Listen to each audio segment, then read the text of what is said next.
The doors of the boardroom swung open, and two security officers walked in to escort single father and pilot Owen Carter out in front of hundreds of shareholders. Chief Executive Madison Blake announced that he had falsified his credentials in an attempt to gain access to an $80 million aircraft. Owen did not resist. He simply placed an old envelope on the table and said the person who needed to read it had not yet arrived. 10 minutes later, the billionaire founder of the company walked in, opened the letter, went pale, and immediately asked who had thrown out the man who once saved his life. Stay with this story, because that letter is about to save Owen and expose the traitor standing in the very same room.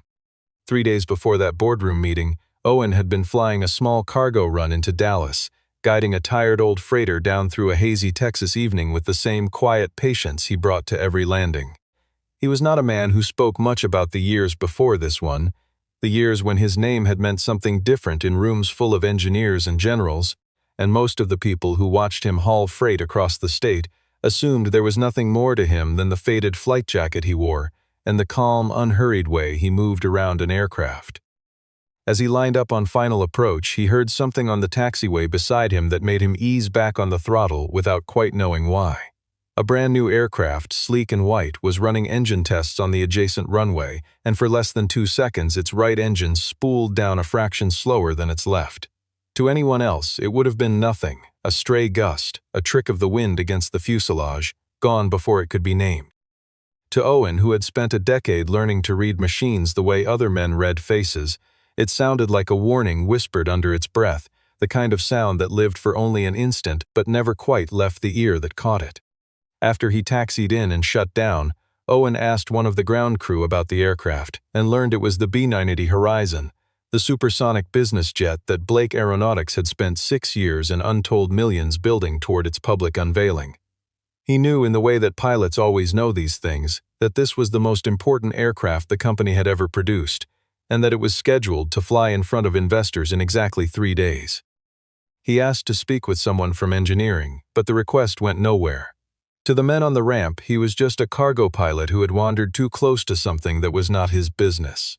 A friend from his old flying days, someone who still worked the fringes of the industry, mentioned that Blake Aeronautics was quietly looking for a backup pilot for the demonstration flight.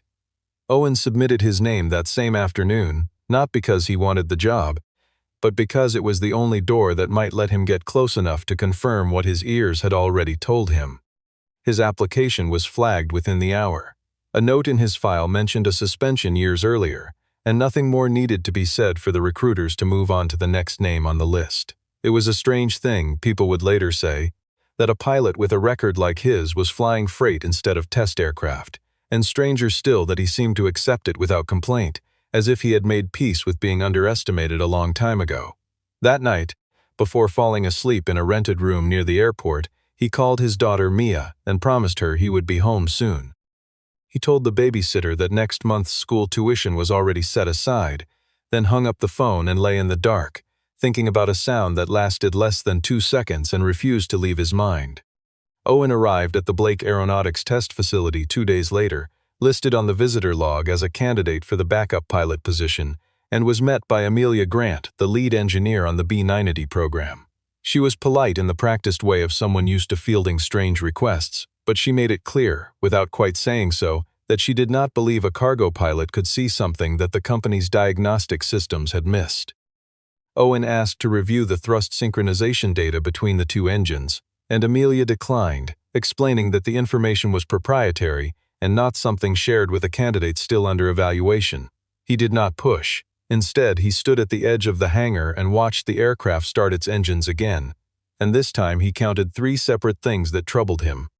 The right engine answered its throttle command roughly half a second slower than the left, a lag too small for most instruments to flag but unmistakable to an ear trained on 1,000 identical machines.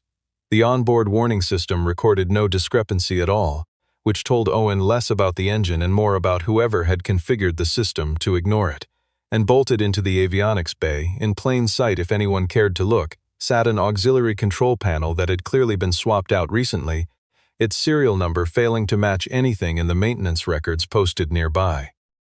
Owen told Amelia, calmly and without dramatics, that the danger was not in the engines themselves but in the central flight control computer, and that if the aircraft accelerated hard at high altitude, the system might compensate the thrust in the wrong direction and send the jet into a sudden, violent roll. Before Amelia could respond, Adrian Cross arrived, the company's chief operating officer, a man whose charm had opened more doors for him over the years than his actual expertise. He dismissed Owen's warning on the spot and produced with theatrical ease a file claiming that Owen had once disabled a flight control system on a military aircraft without authorization, causing it to crash into a mountainside. Madison Blake walked in soon after, dressed for the investor reception she was due to host that evening, her mind already consumed by numbers and schedules rather than warnings from a stranger. She had spent 6 years building toward this flight, and the thought of delaying it, even by a day, felt to her like handing her company to people who were only waiting for an excuse to doubt her. Owen did not argue with any of them. He simply asked that the demonstration flight be postponed for 24 hours, long enough to verify what he had seen, and Madison refused, telling him that a delay now would cost the company a contract worth more than $1 billion.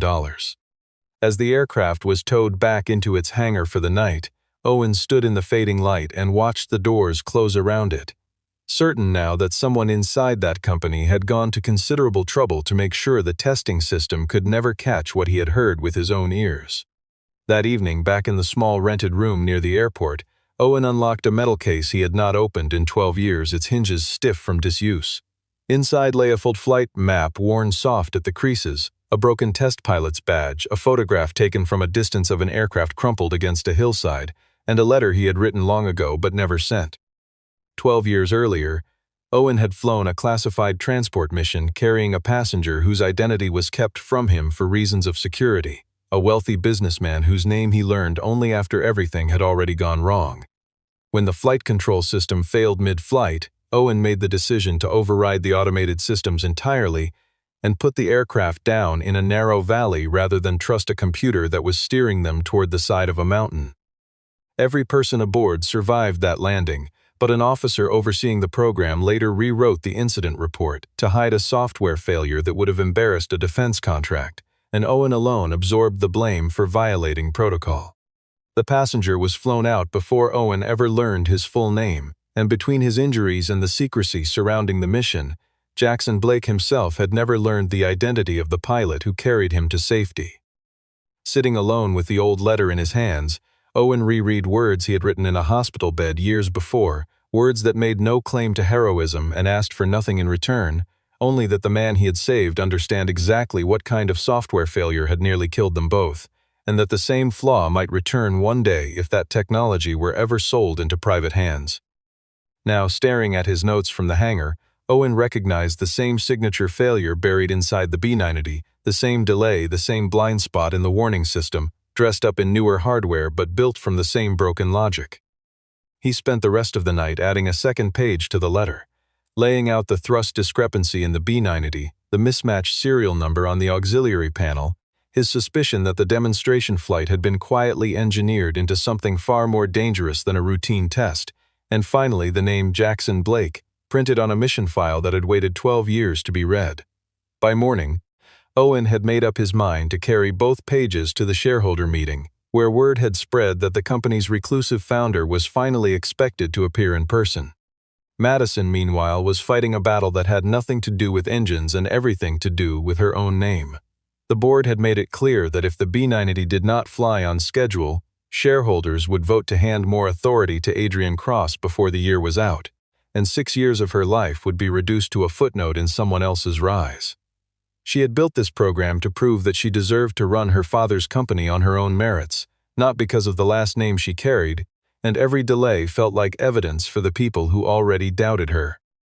Since the day she had taken the chief executive title, she had heard the same quiet murmurs in every hallway and every earnings call, the suggestion that she had been handed a seat rather than earned one, and she had spent every waking hour since trying to prove those murmurs wrong. The B-980 was supposed to be her answer to all of it, a machine bearing her fingerprints from the first sketch to the final rivet, and the thought of losing it now, to a stranger's warning she could not verify, felt less like caution and more like surrender.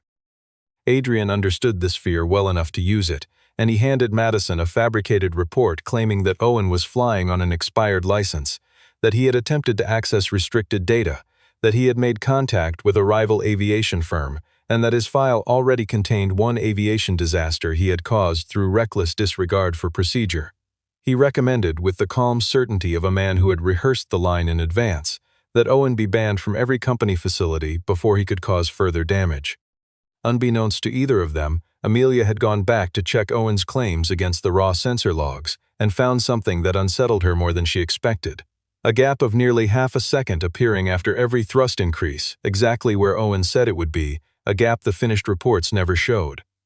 Before she could bring the discrepancy to anyone above her, her access to the flight data servers was quietly revoked, and no explanation was offered for why. Madison, unaware of what Amelia had found, received word that Owen had walked into the shareholder meeting carrying an envelope, and her mind went immediately to the worst explanation available to her, that he had come to disrupt the vote that would decide her future at the company. For one brief moment she remembered that Owen had never once asked her for money or a job, only for a single day's delay, and something about that memory nagged at her even as she pushed it aside. But the pressure of the room, the cameras, and the board members waiting for her to fail was louder than any quiet doubt, and she gave the order for Mason Reed to remove Owen if he would not leave on his own. The boardroom that afternoon was filled with shareholders, journalists, and prospective clients, and on the screen behind the stage, a live feed showed the B-980 being prepared on the runway for its long-awaited demonstration flight. Owen made his way toward Madison and tried to hand her the envelope directly, telling her plainly that the flight needed to be grounded immediately. Adrian seized the moment, declaring loudly that Owen was attempting to extort the company, and threw the old accident file up onto the screen for the entire room to see, painting Owen as a disgraced pilot chasing some private vendetta against the industry that had cast him out. When Madison asked whether he had any documentation to support his warning, Owen answered honestly that the proof lived inside the aircraft itself, in data he believed someone had already tampered with. And Adrian laughed at the idea that a cargo pilot understood the aircraft better than 100 trained engineers. A ripple of amusement moved through the crowd, and reporters lifted their phones to record what was quickly becoming a spectacle rather than a warning. Madison gave Owen one final chance to walk out on his own terms, and instead he laid the envelope down on the empty chair reserved for Jackson Blake, saying quietly that the person who needed to read it had not yet arrived. She ordered security to remove him, and Mason Reed, along with another officer, took him gently by each arm and walked him toward the exit. Owen did not fight them, understanding that any resistance now would strip whatever credibility remained in his warning, and as they passed Madison, he leaned close enough to say, without anger, that if the B-980 left the ground, the people aboard might never make it back down. Moments after Owen disappeared through the side doors, Jackson Blake entered from the opposite end of the room, apologizing for his lateness, his eyes falling almost immediately on the envelope sitting alone on the empty chair, marked with a symbol he had not seen in 12 years. Jackson recognized the handwritten code on the outside of the envelope as the call sign of the very pilot who had carried him out of a burning aircraft more than a decade earlier, a man he had spent years quietly trying to find and never located. He asked Madison to pause her remarks, and when Adrian reached for the envelope, claiming it might contain something dangerous, Jackson refused to let it out of his hands. As he read the first lines, his fingers began to tremble, because the letter described details no report had ever made public: the smell of fuel filling the cabin after impact, a crack running the length of the emergency door, the exact words Jackson had spoken aloud when he believed he was about to die, and the memory of being carried on someone's back across broken ground until rescue crews finally arrived. He understood in that instant that Owen Carter was the man he had searched for and never found. What frightened him even more was the second half of the letter, where Owen explained that the B-980 carried the same category of control failure that had nearly killed Jackson all those years before, and listed the exact serial number of the substandard control unit installed aboard the aircraft. Jackson looked up and asked, in a voice that had gone very quiet, who had given the order to remove the man who wrote this letter. No one answered him at first. When he turned to his daughter, Madison was forced to admit that the order had come from her, and Jackson did not raise his voice or scold her in front of the room. He only asked why she had not verified the warning before humiliating a man in front of hundreds of witnesses. For the first time that day, Madison began to understand the size of the mistake she might have made. At that moment, the screen behind them showed the B-980 beginning to taxi toward the runway, moved forward on Adrian's authority well ahead of its scheduled departure. Jackson demanded the flight be grounded immediately, and Adrian insisted that canceling now would devastate the company's reputation, that there was no technical evidence to justify such alarm. Amelia burst into the room at that moment, confirming that the raw data matched exactly what Owen had described from the very beginning. But the B-90 kept accelerating down the runway, because the crew aboard had never received any cancellation order through the aircraft's internal communication system, and Jackson, his voice cracking, ordered someone to bring Owen back into the building without another second of delay. Mason found Owen already at the security gate, preparing to leave, believing his warning had been dismissed for good. When he heard that the B-90 was rolling down the runway, Owen turned around without asking for an apology or any acknowledgement of what had just happened to him, and ran with Mason toward the operations center. Madison met him at the door and admitted plainly that she had been wrong, asking what she could do now to help. Owen did not waste time on blame. He asked for a direct link to the cockpit, real-time thrust data streamed to the operations floor, temporary control of the flight simulation system, and immediate disconnection of the aircraft's secondary server, which he suspected had been feeding the crew false confirmations all along. The pilots aboard the B-90, Lucas Grant and his co-pilot Ryan Cole, reported that the automated system would not allow them to abort the takeoff, since the aircraft had already passed its decision speed. The jet lifted off the runway, and for the first several seconds, everything appeared normal enough that Adrian tried once more to insist that Owen's warning had been baseless from the start. As the aircraft climbed through roughly 8,000 feet and the engines pushed toward full power, the faulty control unit began sending contradictory signals to each engine, and the B-90 rolled sharply to the right. Lucas fought for control, but the automated system kept overriding his inputs, correcting in exactly the wrong direction each time he tried to level the wings. Owen, watching the telemetry stream live into the operations center, guided Lucas through a sequence that existed nowhere in the aircraft's official manual, learned only through years of understanding how these systems failed rather than how they were designed to work. He told him not to shut down the entire flight control system, but instead to bring the left engine down to a lower setting, shift power onto the auxiliary electrical circuit, trigger the maintenance mode for a count of exactly 3 seconds, and then physically pull the breaker controlling thrust balance between the two engines. Madison stared at the sequence in disbelief, realizing this was almost exactly the same method Owen had used to save Jackson 12 years earlier. In the middle of the chaos, Amelia noticed that Adrian was quietly attempting to wipe the maintenance server containing the aircraft's tampered records, and Mason sealed the operations room before Adrian could slip out of the building. The B-90 turned back toward the airport, but its flaps were no longer responding fully, leaving the crew with a jet that wanted to land far faster than it should. Owen talked Lucas through a high-speed landing, using uneven reverse thrust between the two engines to hold the aircraft straight as it screamed down the runway. The jet touched down hard, skidded for what felt like an eternity, and finally shuddered to a stop only a few dozen meters short of the perimeter fence. Every person aboard walked away alive. In the aftermath, Adrian tried to shift blame back onto Owen, claiming that his remote instructions had destabilized the aircraft in the first place, but Amelia stood before the board with the raw data in hand and dismantled the claim piece by piece. She showed them that the primary control unit had been swapped out 2 weeks earlier, that her own digital signature had been copied without her knowledge to authorize the change, that a hidden program had been quietly erasing warning flags after every single test run, and that Adrian was the only person with access to all 3 points in that chain. Mason produced security footage showing Adrian's own assistant carrying the counterfeit component into the hangar under cover of a routine delivery. Jackson turned back to the final page of Owen's letter and read aloud his prediction, written before any of this had unfolded, that whoever was behind the failure would try to force the aircraft into the air despite every warning, erase the evidence once it crashed, place the blame on the pilot or the engineers, and profit from the company's collapsing stock price once the disaster became public. A review of financial filings confirmed exactly that, revealing that Adrian had secretly purchased a large position of put options against Blake Aeronautics stock through an intermediary firm, a bet that would have paid him and the investment fund behind him hundreds of millions of dollars had the aircraft gone down as planned. When confronted, Adrian lost the composure he had worn so easily for years. insisting that Madison was too weak to run the company and that Jackson had made a mistake handing it to her at all.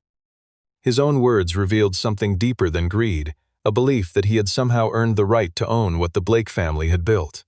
Federal investigators were called, and given the scale of the sabotage and the danger it had posed to human life, and Adrian was arrested inside the very room where Owen had been humiliated only hours before. Madison stood before the shareholders and admitted everything, without softening a single word.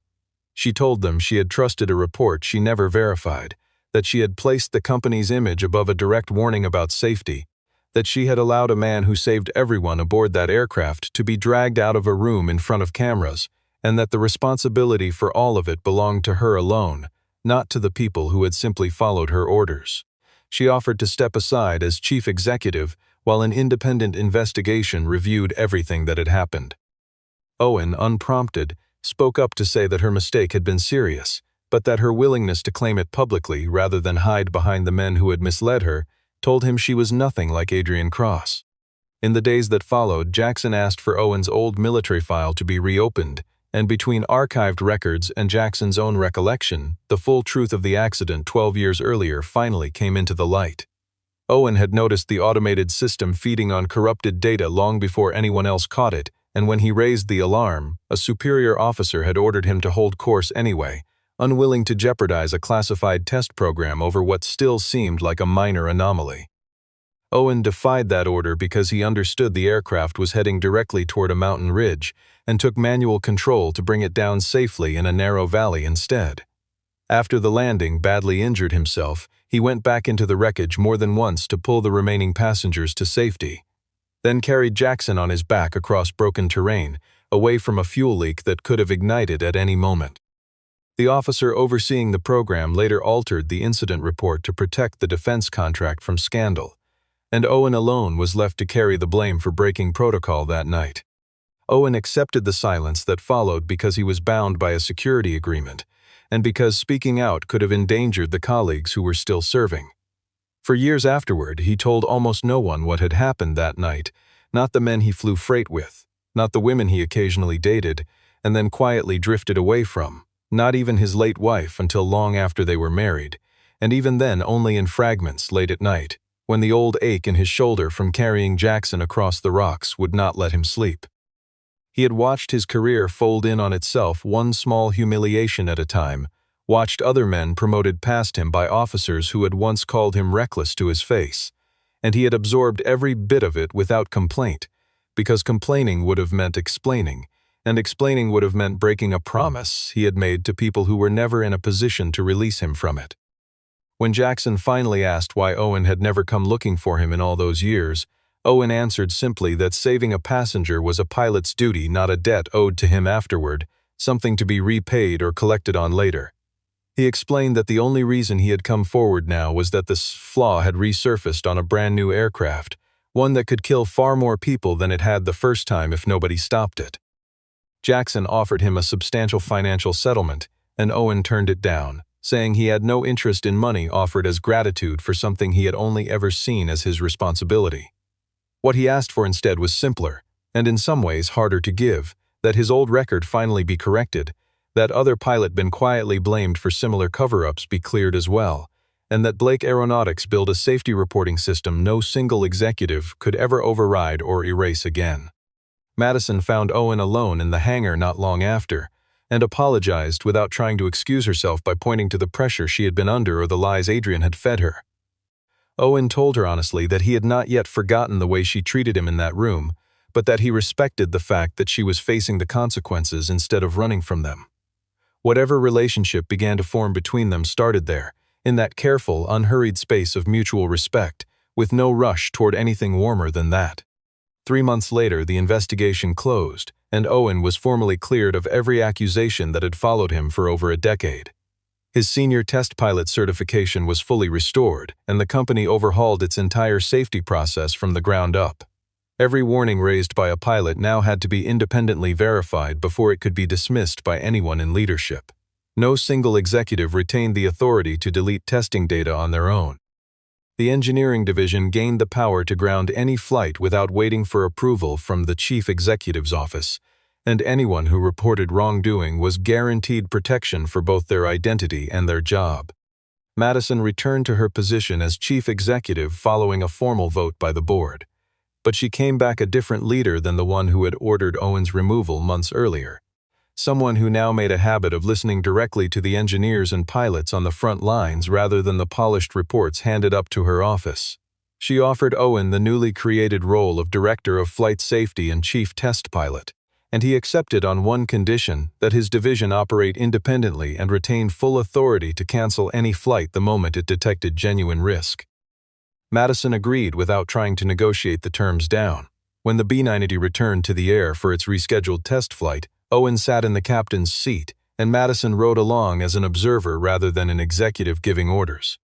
Before takeoff, she asked him whether he truly believed the aircraft was safe now. Owen told her that he never trusted a machine simply because someone assured him it was flawless. He trusted it only once every piece of data had been checked and every person involved had been allowed to speak, without fear of what it might cost them. The B-90 climbed smoothly into the sky above Dallas, cutting through a bank of clouds without a single warning light flashing across its panel. For the first time in many years, Owen was exactly where he belonged. A year later, Owen placed the old letter inside the company's aviation museum, beside a plaque describing the lessons carried forward from the near disaster involving the B-90. The glass case sat not far from a photograph of the very valley where he had once brought a broken aircraft down safely, a place almost no one visiting the museum would ever recognize, though Owen paused there longer than he did anywhere else in the building.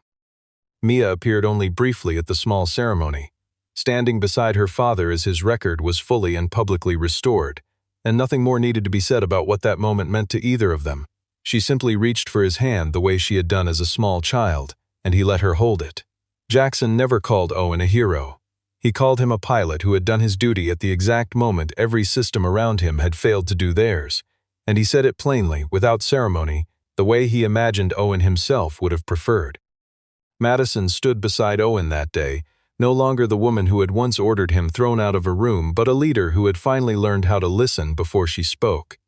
The letter never gave Owen his worth. It only forced everyone else to finally see the worth that had been there in him all along. Quietly, through every year no one had bothered to look.